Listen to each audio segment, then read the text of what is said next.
My daughter-in-law said, standing in the middle of the garden on a Tuesday afternoon in June, that the trees were old and smelly like me, and that a swimming pool would be a much better use of the space. She had said variations of this for 3 months. The variations were interesting in the way that variations of a fixed theme are interesting when you are paying attention to what stays constant and what changes. The swimming pool was always the swimming pool, in the same location she had identified in April, which was where the oak tree stands, and where the beds of dahlias and the climbing rose and the Japanese maple that I planted in 1997 in memory of husband's mother are. The part about the trees being old was always there. The part about me being an obstacle. The word she used was obstacle, which is a specific word that I had noticed the first time she used it in March, was sometimes explicit and sometimes embedded.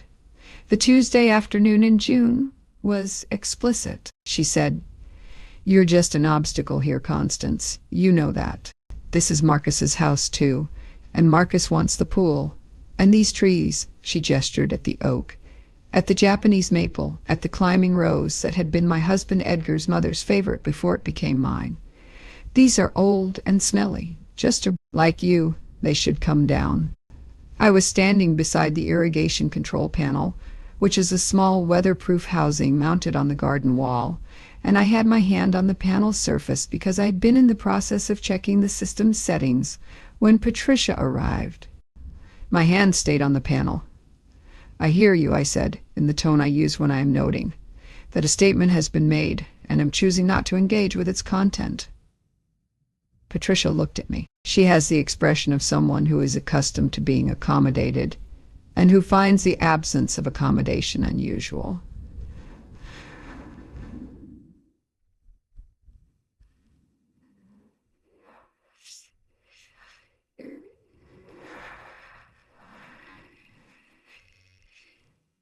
She said, "To get a quote for the pool." "This is my garden," I said. "In my house. On my land. Marcus can call whoever he chooses. The land remains mine until I choose otherwise, which I have not chosen." Patricia looked at the garden and then at me, and then at the irrigation panel, which is where my hand was. "What's that?" she said. "The irrigation system," I said. "I upgraded it in April. There are cameras on it," she said. She had noticed the sensors, which are on small brackets at the panel's corners. "Sensors," I said. "Motion and recognition.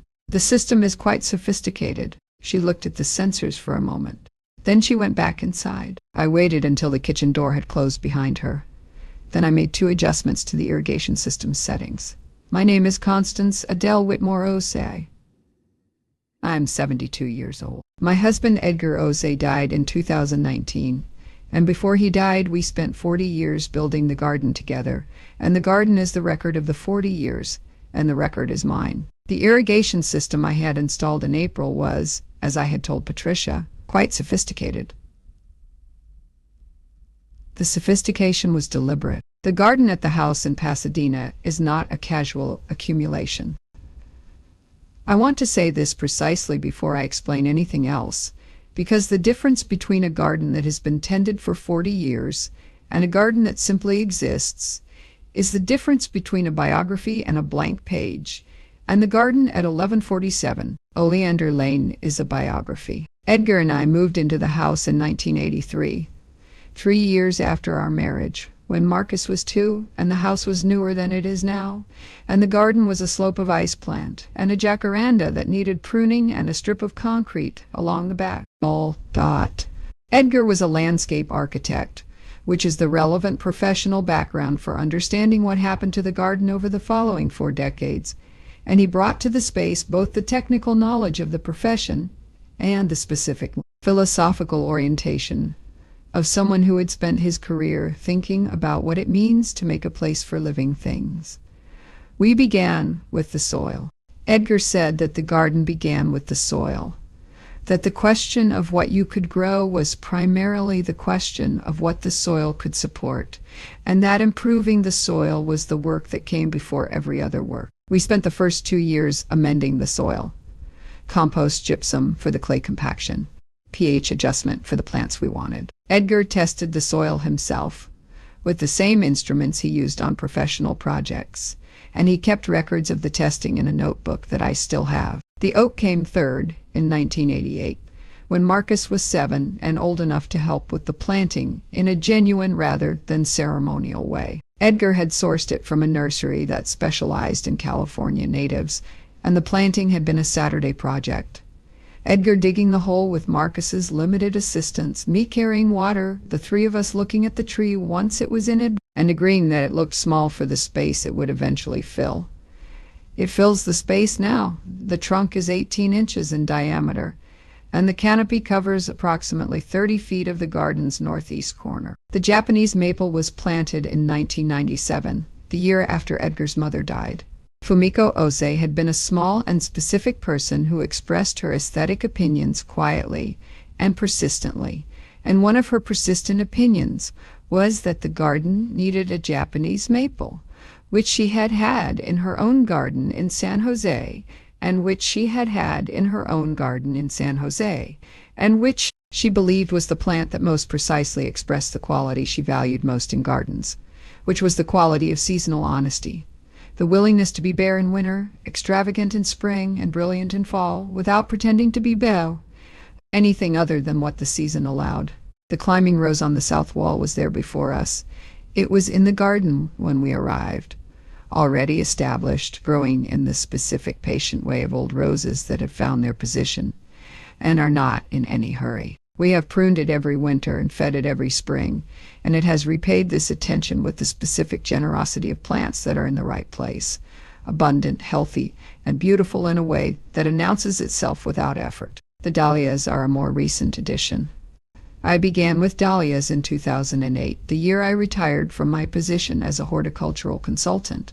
I had spent 22 years advising on garden design and plant selection, which is the professional context that makes Edgar's and my approach to these garden-specific rather than intuitive, and the dahlias had been my retirement project, the cultivation of the exhibition varieties that require significant attention to produce significant blooms. I have several that have won ribbons at the Pasadena Garden Society show, which is not the reason I grow them, but which represents a kind of external validation that I find periodically pleasant. Patricia had said that these trees were old and smelly like me and should come down. I have thought about many things across 72 years. I have thought about how to respond to this assessment in this specific way of someone who has spent 40 years learning what a garden is and who does not accept the characterization.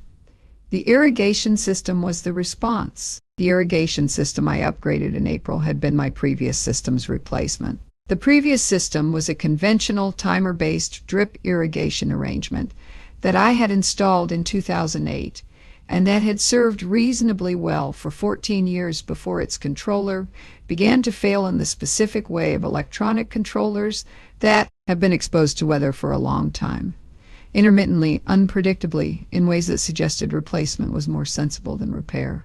I had replaced it with a system that was, as I said, quite sophisticated. The sophistication was chosen specifically rather than generally. I had researched irrigation systems across several weeks in early 2024 and had selected the features I wanted rather than accepting a package. The features I wanted were smart watering capability, which adjusts the watering schedule based on weather data and soil moisture readings, remote monitoring and control through a phone application, and the sensor package, which included both motion detection and a visual recognition module.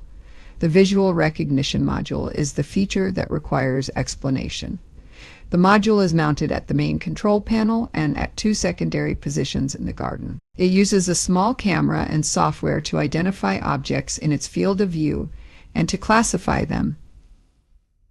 In the basic mode, it classifies motion as human or non-human, which is useful for deterring pests and for activating specific watering zones when sensors detect unauthorized entry. In the advanced mode, which I had configured in April after attending an irrigation technology demonstration at a gardening convention, the module can be programmed with specific visual identifiers and can trigger specific responses when those identifiers are detected. I had programmed two specific visual identifiers. The first identifier was my own face and general appearance, my height, build, and the specific visual profile that I present when working in the garden. When the system detected this profile, it activated the gentle drip irrigation mode. Low pressure, targeted at the plant roots, designed for the slow, deep watering that established plants benefit from. This is the mode I use when I am hand watering. The second identifier was a profile that corresponded to Patricia's visual characteristics, her height, build, coloring, and the general appearance that the system had learned from the several video clips I had taken from the kitchen window over the preceding weeks when Patricia had been in the garden to look at the space she was planning to convert. When the system detected Patricia's profile in the garden, it activated a different response. The response was not the drip irrigation mode. It was the overhead spray mode, which uses the 3 oscillating sprinkler heads mounted on posts at the garden's corners, at maximum pressure, covering approximately 80% of the garden's surface area. The system was programmed to activate this response for 60 seconds after Patricia's presence was detected, and then to pause for 30 seconds, and then to activate again if she was still present, and to continue this cycle until she left the detection zone. I had tested the system on a Tuesday morning before Patricia came that afternoon, watering myself gently by the oak tree while the dahlias received their drip irrigation and the soil moisture readings were uploaded to my phone application. The testing had confirmed that the gentle mode was gentle. I had also confirmed during the testing that the overhead spray mode at maximum pressure was not gentle. The system was ready on Tuesday afternoon when Patricia arrived.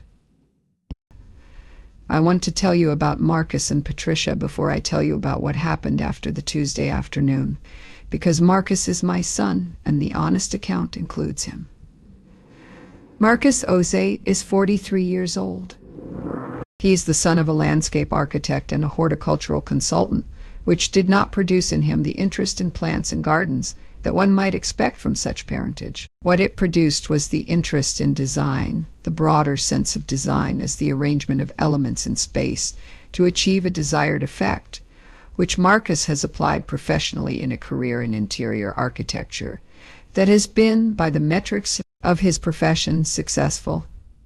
He married Patricia Hennessy Oze in 2017 when he was 36 and she was 33. Patricia is an event planner whose clientele is the specific segment of the Los Angeles social world that plans large events with significant budgets and who requires, in the person doing the planning, the combination of logistical competence and social intelligence that Patricia has in genuine abundance. She is, in her professional domain, impressive. She is also, as I had been observing for 3 years of shared household, someone for whom space is primarily a social instrument, whose relationship to a house and a garden is organized around what the space allows her to present to other people, rather than around what the space is. The swimming pool was a social instrument. The garden as it currently existed was not in Patricia's framework, in which a pool with a terrace and landscaping designed for outdoor entertaining represented the appropriate transformation of an underutilized space. The pool would allow Patricia to host events at the Pasadena house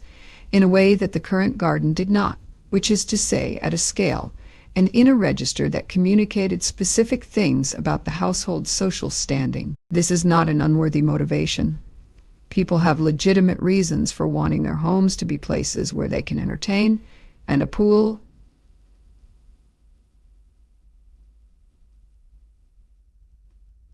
The part I found problematic was not the pool itself. The part I found problematic was the specific way in which Patricia had decided the pool was going to happen, by classifying the existing garden as worthless, old, smelly, an obstacle, by classifying me as similarly worthless, old, smelly, and obstacle, and by treating the house as Marcus's asset to be developed for their purposes rather than mine to be maintained as I chose.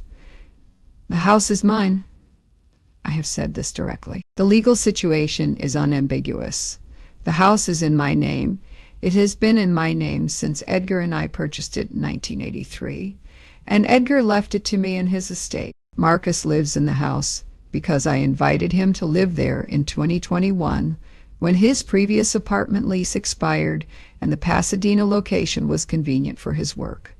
And Patricia lives in the house because she married Marcus. Neither of them owns the house or has any legal claim to what happens to it. Marcus understands this. He has the quality of a son who respects his mother's autonomy and who is also, in the specific way of people who love their spouses, inclined to accommodate Patricia's preferences without always examining those preferences carefully. He had not, I believe, told Patricia to call me an obstacle or to threaten the garden. He had told Patricia he liked the idea of a pool, which is a different statement and which Patricia had translated into the campaign she had been conducting since March. I had spoken to Marcus in April, when the campaign had been going for a month, and when I had concluded that a direct conversation was appropriate. I had told him that the garden was not available for conversion to a pool, and that his wife's communications to me on the subject had been progressively less appropriate, and that I needed this to change. Marcus had been distressed by the conversation, which I expected. He is a man who dislikes conflict between the people he loves and who tends, when such conflict exists, to manage it by managing the least forceful of the conflicting parties. I had made clear that I was not the least forceful of the parties. He had spoken to Patricia. The speaking had produced a brief pause and then a resumption, in June, of the same campaign in a more direct form. The irrigation system had been installed in April. It had been ready since May. I had been patient. 22 years as a horticultural consultant has produced in me certain specific competencies that the role of horticultural consultant appears, from the outside, unlikely to produce. The first and most obvious competency is plant knowledge. What grows where, under what conditions, in what soil, and what light, and what climate, and what the plants require, and what they produce when their requirements are met. This is the visible expertise of the profession, and it is real. The less visible competency is systems thinking. Horticulture at the level of professional practice is systems work, understanding how water and nutrients and sunlight and soil biology and climate interact to produce the outcomes visible at the plant's surface. The plant is the output of a system, and advising on plant selection and garden design is advising on system design, on how to create the conditions that produce the outcomes the client wants. The even less visible competency which 22 years in client service produced, and which is not usually attributed to horticultural consultants, is conflict management. Clients who have strong opinions about their gardens and clients, whose visions exceed their budgets and clients, whose gardens are contested spaces, whose spouses have different preferences, whose neighbors have opinions, whose local ordinances constrain their plans. These are common situations in the practice, and navigating them requires the specific skill of identifying what each party actually needs versus what they are asserting they want, and finding the arrangement that serves their genuine needs without requiring the parties to abandon their positions entirely. Patricia was asserting she wanted a pool. What she needed was a space where she could entertain at scale, in a setting that communicated the social register she wanted to communicate. These are different statements. A pool is one way to create such a space. It is not the only way. I had thought about this for several months before the irrigation system became relevant, and I had a proposal, and the proposal was waiting for the right moment to be made. The right moment, in my assessment, was after the irrigation system had done what it was designed to do, because the irrigation system's work was the work of demonstrating something that words alone had not demonstrated. What needed to be demonstrated was not that the garden was mine, and that Patricia could not have it. That was established by deed and law and required no demonstration. What needed to be demonstrated was that the garden had properties that Patricia had not assessed correctly, that it was not a blank space waiting for a different use, but a complex, valuable, functioning thing whose value was not visible to someone who had not spent time understanding it. The demonstration was, of course, also about the irrigation system and the specific experience of being watered at maximum pressure while I stood dry beside the control panel. But the demonstration had a deeper purpose than the immediate discomfort. I want to tell you about the summer accurately rather than dramatically, because the accurate account is more interesting than the dramatic one, and because I have always found the truth more satisfying than the embellishment of it. The Tuesday afternoon of the obstacle conversation was the first occasion. Patricia had come into the garden to continue the conversation she had been having since March. She had made the statements she made, old and smelly like you, and then she had gone inside. The irrigation system had not activated on Tuesday afternoon because Patricia had departed before I had made the 2 adjustments I described. The adjustments were made after she went inside. The second occasion was the following Saturday morning. Patricia was in the garden. She had begun coming into the garden regularly in the spring, I think to survey the space for the pool design, and the pattern had continued. She was standing near the oak tree looking at the canopy when the system activated. The overhead sprinklers are mounted on posts and they oscillate through approximately 120 degrees. At maximum pressure, the spray reaches approximately 20 feet. Patricia was standing approximately 12 feet from the nearest sprinkler post. I was at the garden table, which is under the pergola on the west side of the garden, and which is positioned outside the main spray arc. I had my morning coffee and I was reviewing the soil moisture data on my phone application when the system activated. I did not look up immediately. When I did look up, Patricia was already wet. Not damp, wet, in the way that someone becomes wet when they are standing inside an active overhead sprinkler system for several seconds. She made a sound of alarm and moved toward the garden door. The system deactivated when she passed outside the sensor's detection zone, and then reactivated briefly. The 30-second pause, then the 60-second cycle, as she paused in the doorway, and then she was fully inside, and the system stopped. She appeared in the kitchen doorway looking at the garden. I was looking at my phone. "The sprinklers went off," she said.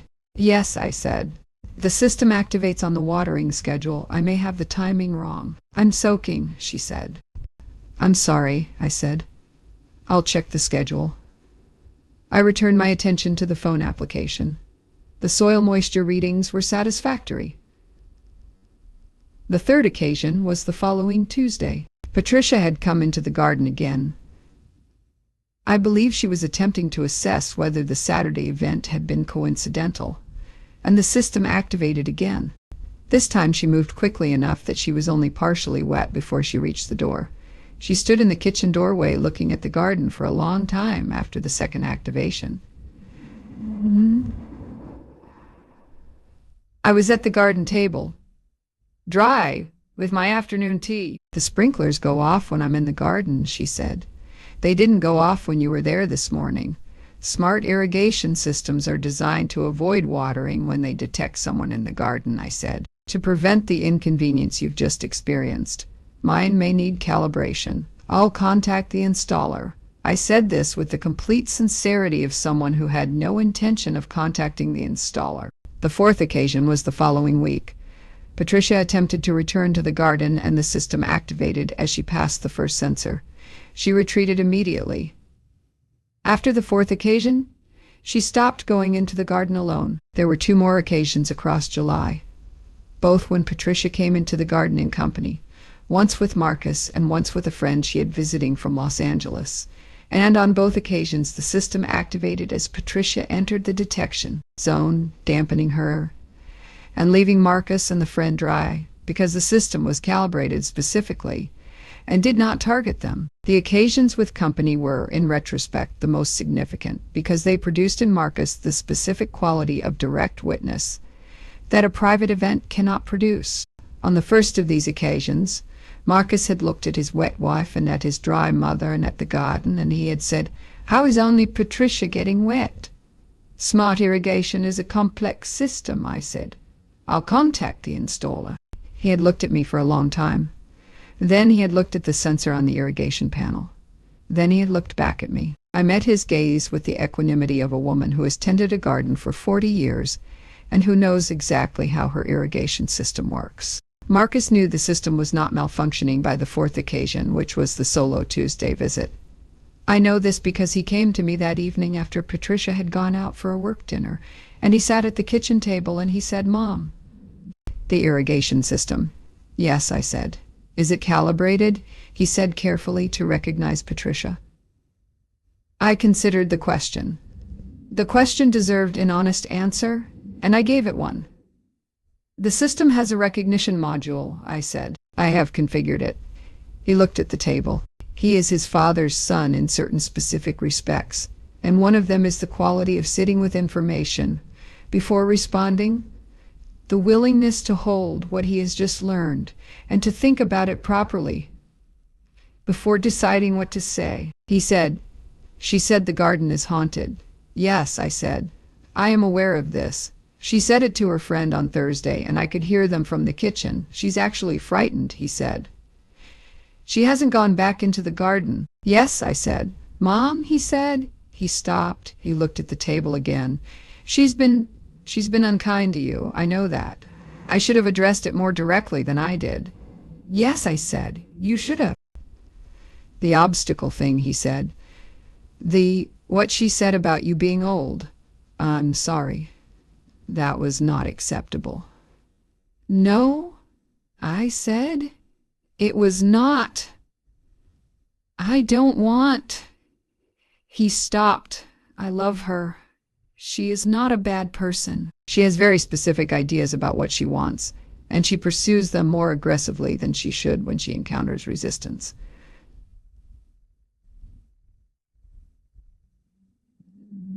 "That's a fair account." "It is a fair account," I said. "What do you want?" he said. "Not about the pool. About all of it." "What do you want the situation to be?" This was the question I had been waiting for across the months of the campaign and the installation and the summer's irrigation events. The question that moved past the specific conflict to the general situation, which was the question that mattered.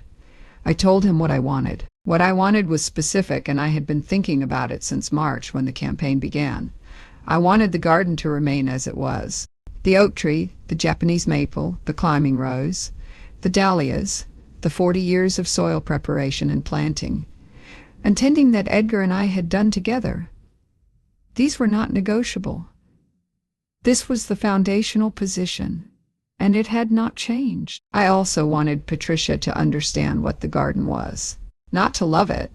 I am not in the business of compelling emotional responses, but to understand it in the specific sense of knowing what it contained and what it represented, and why the demand to convert it was a demand to erase something real. Understanding does not require agreement. It requires knowing what you are disagreeing with. And I wanted for Patricia specifically a space where she could do what she wanted to do. The event hosting the social presentation, the outdoor entertaining at the register she wanted. I had thought about this since April and I had a proposal. The proposal was this: the front garden. The front garden at 1147 Oleander Lane is approximately half the area of the rear garden and is currently a relatively modest arrangement.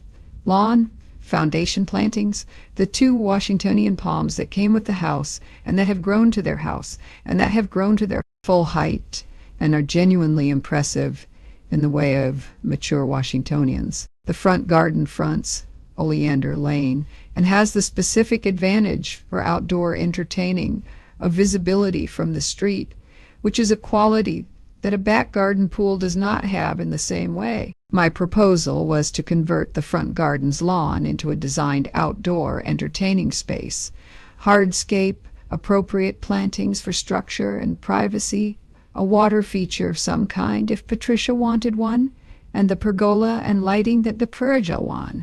Outdoor entertaining requires, not a pool, because the front garden's dimensions make a pool impractical, and because a pool in the front garden would require a variance that the city of Pasadena might or might not grant. But a beautiful, functional, professionally designed outdoor room that Patricia could use for the events she was imagining. The professional design would be done by a landscape architect whose work I knew and whose aesthetics I respected, and who was capable of producing the result Patricia was looking for. I would contribute the cost of the design. Patricia and Marcus would contribute the cost of the construction, which seemed equitable. I told Marcus all of this. He listened. He was quiet for a long time when I finished. Then he said, "You've been thinking about this since April." "Since March," I said. "The front garden occurred to me in March. The design specifics came together in April." You installed the irrigation system, he said, and then you waited for the right moment to make the proposal. Yes, I said, because the proposal would be received differently, he said. After Patricia had experienced the garden as a system that responded to her behavior, I said, rather than as a passive space that could be converted according to her wishes. Yes, that is an accurate account. He looked at me for a long time.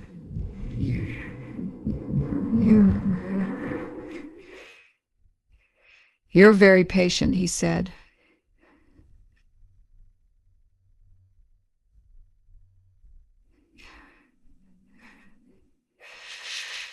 Patience is the discipline.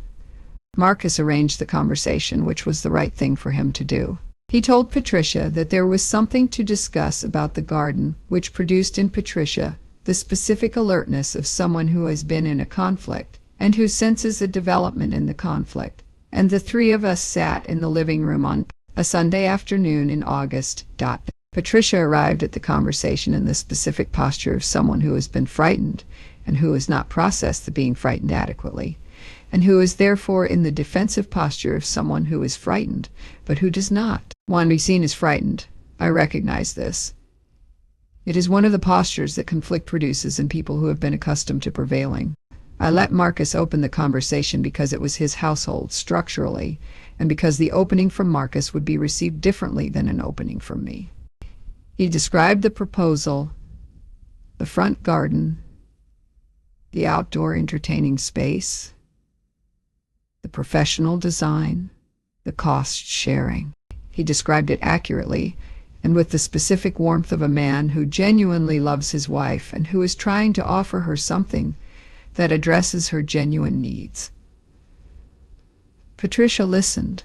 Her expression moved through several stages, which I watched with the attention I bring to any situation that is telling me something useful. The first stage was skepticism, the expression of someone who has been in a conflict and who suspects an offer is a strategic maneuver rather than a genuine proposal. The second stage was assessment, the expression of someone who is evaluating the specific elements of what is being proposed and finding them not without merit.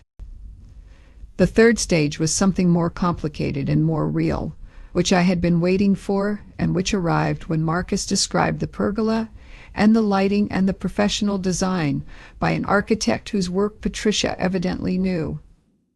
She said, "Landis Design? Oliver Landis? His office, yes," I said. "I have a professional relationship with Oliver from my consulting years. He's done work that I think you'd recognize from some of the spreads in Architectural Digest. The Brentwood Garden from 2022, the Malibu beachfront project." Patricia looked at me. The looking was different from the looking she had been doing across 3 months of the campaign. The previous looking had had the quality of looking at an obstacle. This looking had the quality of looking at someone who knows Oliver Landis. "That Malibu project was extraordinary," she said.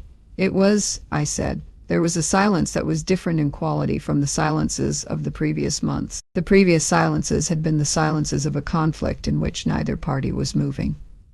This silence was the silence of a negotiation in which the parties were beginning to assess each other's real positions. "The pool," Patricia said, "not as a demand, as an inquiry, is not possible in the front garden," I said. "The dimensions and the setback requirements would make it difficult to permit. What is possible is a designed outdoor room of significant quality.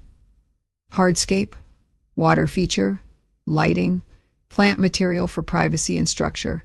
That would support the kind of entertaining I understand you have in mind." "You understand what I have in mind," she said. "I've been watching you plan for 3 months," I said. "I understand you want to be able to host significant events in a setting that communicates a specific register. That is a legitimate thing to want. The front garden, designed well, would do that. The back garden, as it currently exists, would not do it in the same way. But it is not available for conversion." She looked at me for a long time. Then she said, "What you said." About the back garden not being available. Yes, I said. You're not going to change your position on that, she said. No, I said. I am not. She looked at the table, then she looked at Marcus, then she looked at me. The watering system, she said. Yes, I said.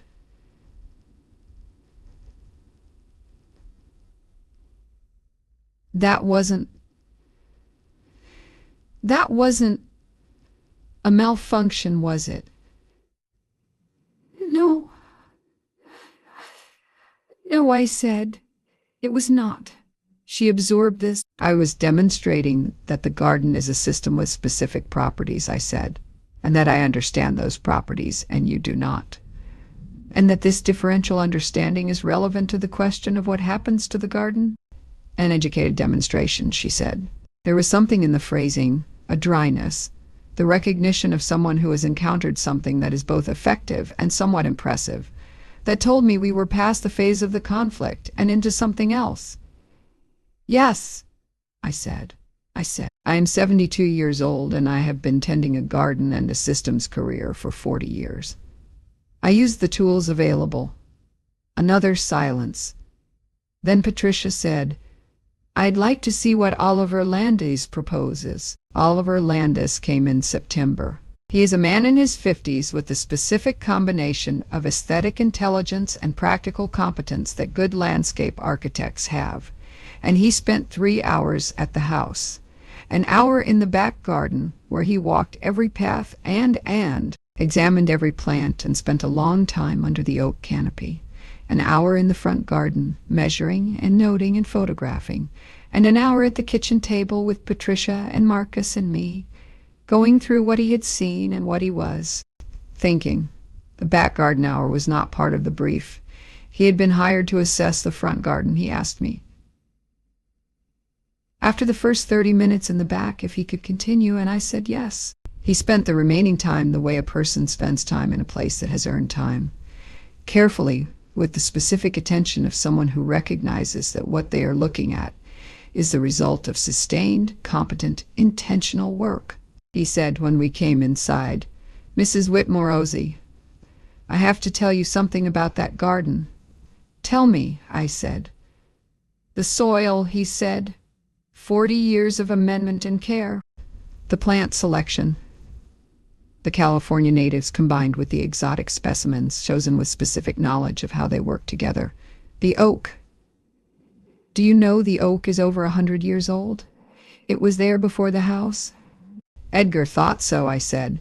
He tried to date it from the trunk diameter. He estimated it at 80 to 100 years when we planted beside it in 1988. It's extraordinary, he said. As a garden, it is genuinely extraordinary. The kind of thing that takes a lifetime to build. Patricia was at the kitchen table. She had been quiet since Oliver began.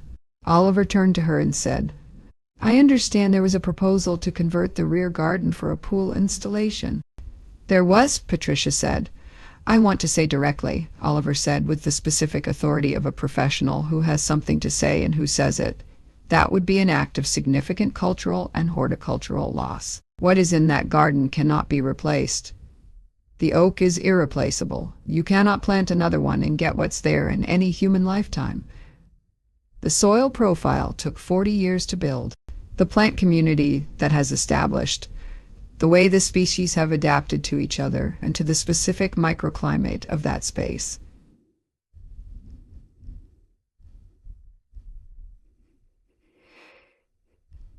He was not saying it to me. He was saying it to Patricia. Patricia looked at the table. The front garden, Oliver said, shifting his posture to indicate that he was moving from the observation to the professional advice, is another question. I have ideas. I think we can do something quite remarkable with what's there. The Washingtonians are spectacular assets, and I'd like to build around them.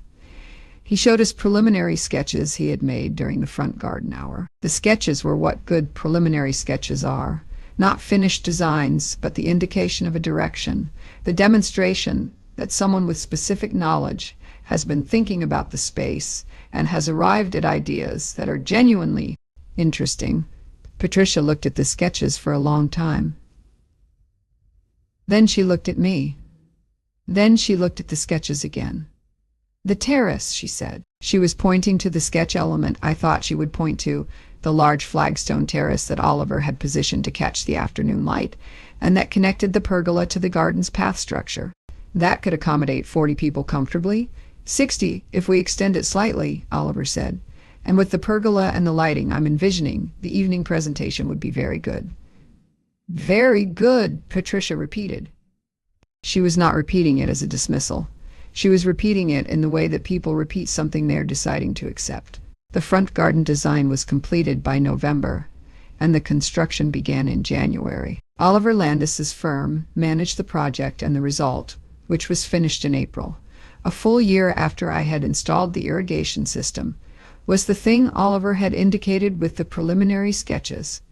A designed outdoor room of genuine sketches. Quality, with the flagstone terrace and the pergola and the lighting, and the two Washingtonians framing the entrance with a specific grandeur that mature palms provide when they are well positioned. Patricia used it for the first time in May for a dinner party of 22 people that she and Marcus hosted for a combination of professional and personal contacts. I was at the dinner which she had invited me to with the specific directness that she had begun using with me since the August conversation.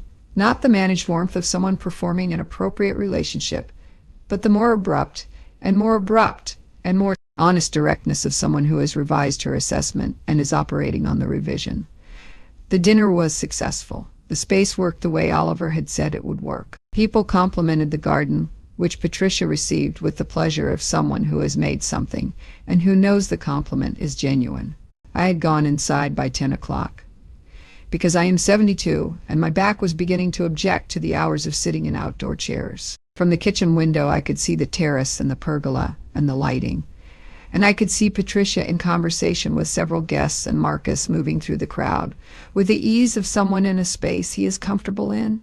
And I thought about the garden at the front and the garden at the back and the year that had been. In August, a month before the front garden project was completed, Patricia had come to the back garden for the first time since the irrigation summer. She had come on a Sunday morning when Marcus was at a work engagement, and when she had texted me to ask if she could come out, I had said yes. She had come out with her coffee, and she had sat at the garden table, which I had not expected, and she had looked at the garden, at the oak and the Japanese maple and the climbing rose and the dahlias, which were in full bloom in August, and which were in full bloom in August, and which were at the peak of what 40 years of soil preparation and selection and cultivation produce. She had been quiet for a long time.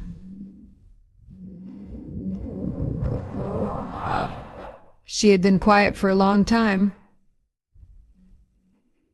Then she had said,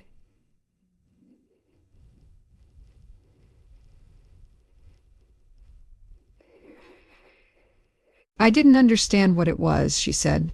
It was not an apology. She had made an apology to me in September, directly and without the managed warmth of a performance, which I had received and which I understood to be genuine. This was something different. The specific statement of someone who has revised her understanding and who wants the revision to be acknowledged. "No," I said, "you didn't." "I understand it better now," she said. "I think you do." We had had morning coffee in the garden. The irrigation system ran gently, the drip mode, watering the roots of the dahlias while we sat under the oak's canopy, and the Japanese maple's late summer leaves moved in the specific way that Fumiko Oshie had always said was what the plant was for. The system did not activate any other mode. The sensors read correctly. The morning was what it was. It is autumn now. The dahlias are nearly done for the season. They have been extraordinary this year. The best blooms I have grown in the exhibition varieties. And I have entered 3 in the Pasadena Garden Society show and received 2 ribbons. The oak's canopy is beginning the seasonal thinning that California oaks do in autumn, and the Japanese maple is in the specific brilliance of its fall display, which is what Fumiko Oshie meant when she said that the plant expressed seasonal honesty, the willingness to be what the season allows, rather than pretending to a perpetual summer. The front garden is settling into itself, which new gardens do in the first year. The plants are establishing their root systems. The flagstone is aging slightly and becoming less new. The pergola's climbing plants are beginning their first real season of growth. By next year, it will look as though it has been there longer than it has. By 5 years, it will look as though it belongs. The irrigation system is running on the autumn schedule. I have adjusted the settings twice since the summer, once in September, when the temperature pattern changed, and once in October for the rains. The visual recognition module is still configured with both profiles. I have not changed this. The configuration remains as it is, not as a threat, but as information. Information that is in the system and that is available. Patricia has not returned to the back garden unannounced. She has come twice by invitation, once with Marcus, and once with a friend who was visiting and to whom Patricia was, I observed with specific pleasure, explaining the garden accurately, the oak's age, the Japanese maple's provenance, the climbing rose's history as a pre-existing plant that had been maintained rather than planted. The explanation was not what an expert would give, but it was not the explanation of someone who regards the garden as an obstacle. It was the explanation of someone who has learned something, and who is demonstrating the learning. Marcus has been different since the summer in certain specific ways that I attribute to having observed the irrigation system's performance and having understood its implications. He is more present in the garden. He has come out in the evenings sometimes, after work, and we have talked while I do the tasks that autumn gardens require. He has asked questions about the plants, which he had not done since he was a child, and which I take as the expression of an interest that has been reactivated rather than newly created. He asked me once in October whether I thought what I had done with the irrigation system was fair. I thought about this honestly. No, I said. I don't think it was entirely fair. I think it was effective, and I think the outcome was good, but effectiveness and fairness are not the same thing. I used a technical system to produce an experience of the garden that Patricia could not explain, and that frightened her, and the frightening of someone is not a fair thing to do, even when the outcome serves a purpose you believe in. He was quiet. What I think, I said, is that I tried other things first. I spoke to you in April. I spoke to Patricia directly and told her the garden was not available. Neither of those approaches produced a change in the situation. The irrigation system produced a change. I would prefer to have found a gentler way, and I am not certain that a gentler way was available, but I acknowledge that what I did was not entirely fair. You could have just told her no, he said. I did tell her no, I said, several times. Telling her no did not produce the revision of understanding that she needed to have in order to make different choices. The garden produced the revision. The garden is what it is, and it speaks for itself, but sometimes it needs help to be heard. He thought about this. The sprinklers helped it be heard, he said. Yes, I said, in an unconventional way. Dad would have... He stopped. Dad would have found another way, probably. Your father was a better person than I am in certain respects, I said. He was more patient. He was better at finding the gentle approach. I miss his counsel. So do I, Marcus said. We were quiet for a while in the garden in the October afternoon under the oak canopy. The Japanese maple was at its peak. What do I know, at 72, after 40 years of this garden and 1 summer of its irrigation system, and the conversations of the autumn that followed? I know that a garden is not a passive thing. A garden is the product of sustained intention applied to a living system over a long period, and the sustained intention produces something that has its own character, and its own requirements, and its own way of asserting what it is. To understand a garden is to be present to it long enough to let it show you what it is.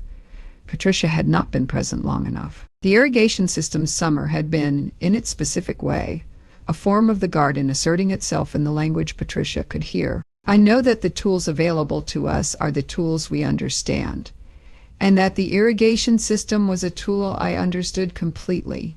Its logic, its capabilities, its settings, in the way that a person who has spent a career in horticulture understands the systems that make gardens work. Using the tool was using what I had. It was not elegant. It was effective. I know that patience is not inaction. Patience is the willingness to wait for the right conditions before acting, which requires the sustained assessment of conditions. I installed the system in April and waited until June, because June was the right time. The conflict had been ongoing long enough to be a pattern. The direct approaches had been tried, the proposal was ready, and the moment for the demonstration had arrived. And I know this last thing, which is the thing I know most deeply and which the garden has taught me over 40 years, that the things we tend faithfully become themselves more fully. The oak was a small tree when we planted beside it in 1988. The Japanese maple was a 6-foot nursery specimen in 1997. The climbing rose was unkempt and unpruned when we arrived. The dahlias were new in 2008. All of them have become, through attention and time, the specific and irreplaceable things they are.